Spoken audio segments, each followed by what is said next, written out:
1994, I found myself in a hole. And when I was in the hole, I received a letter from my mother. And I couldn't read it, and I felt ashamed. So immediately after I came out the hole, I signed up for school,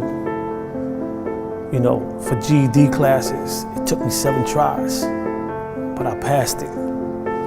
Then I signed up to go to Villanova. 16 years, I got my bachelor's degree. But what really started that mission for me was a letter I received from my mother. And one day I just opened the letter and I decided to read it.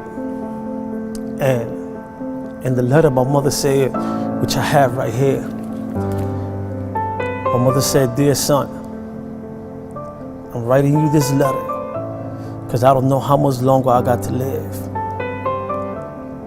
But when you read it, I want you to know, and I'm asking you to take responsibility, become a man, and make your family proud.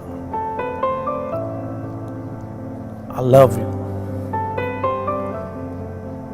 I decided to write my mother a letter back. By the time I decided to do so, she had passed away. But I still wrote the letter. And I wrote to my mother.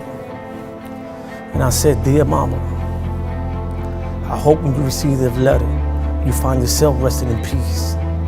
I'm sorry it took me so long to reply to your letter. However, I took your advice. I learned my ABCs, got my GED and a college degree.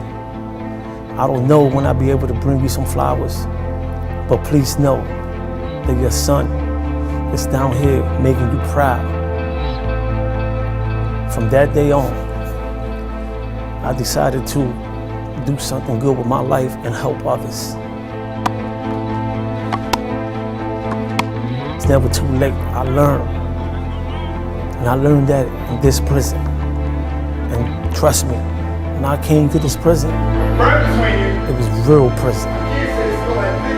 People was getting murdered, drugs. And as a 17-year-old kid, I had to adjust to that lifestyle. I had to decide if I wanted to become part of the prison fabric or distinguish myself. I decided to choose education. It took me a while, but I got it. And I just hope whoever's hearing this message, that you don't wait till you end up in prison to have any regrets. This is not cool. This is not the place to be. This is not the place to become a man.